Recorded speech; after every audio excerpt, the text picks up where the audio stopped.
В Северной Осетии завершается сбор урожая семенного картофеля.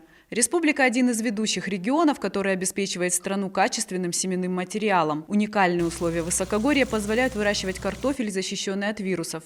Здесь их попросту нет. В этом году в зоне пространственной изоляции высадили 15 сортов семенного картофеля. Среди них есть и сорта совместной селекции компании «Фотагро» и Института картофельного хозяйства «Садон» и «Спринтер». Сорт «Садон». Сорт собственной селекции у «Фотагро». Очень хороший сорт,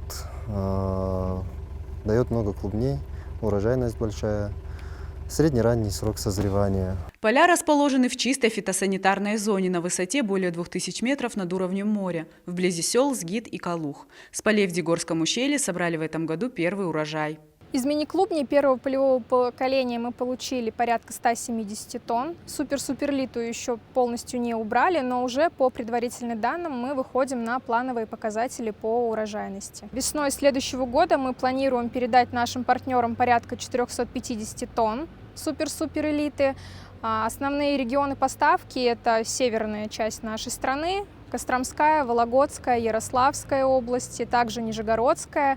В этом году к нам добавляются новые регионы, наши новые площадки. Это Московская, Псковская, Новгородская области. География партнеров расширяется с каждым годом, а потому увеличиваются и объемы производства. Уже несколько лет компания «Фотагро» реализует программу развития семеноводства, призванную обеспечить к 2026 году 20% потребностей российского рынка в семенном картофеле. У нас разработана программа развития семеноводства до 2030 года. В каждый год мы планируем определенные показатели по каждому классу семян и, соответственно, каждый год стараемся достичь этих показателей. И вот этот год тоже уже показывает, что показатели не просто выполняются, а даже перевыполняются по некоторым сортам. Поэтому я думаю, что тех показателей, которые мы планировали добиться к 2030 году, мы их уже выполним к 2027 году.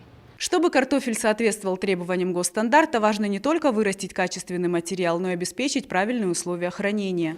После сбора урожая картофель сушат и калибруют. Затем отправляют в хранилище. Здесь поддерживается определенная температура и влажность.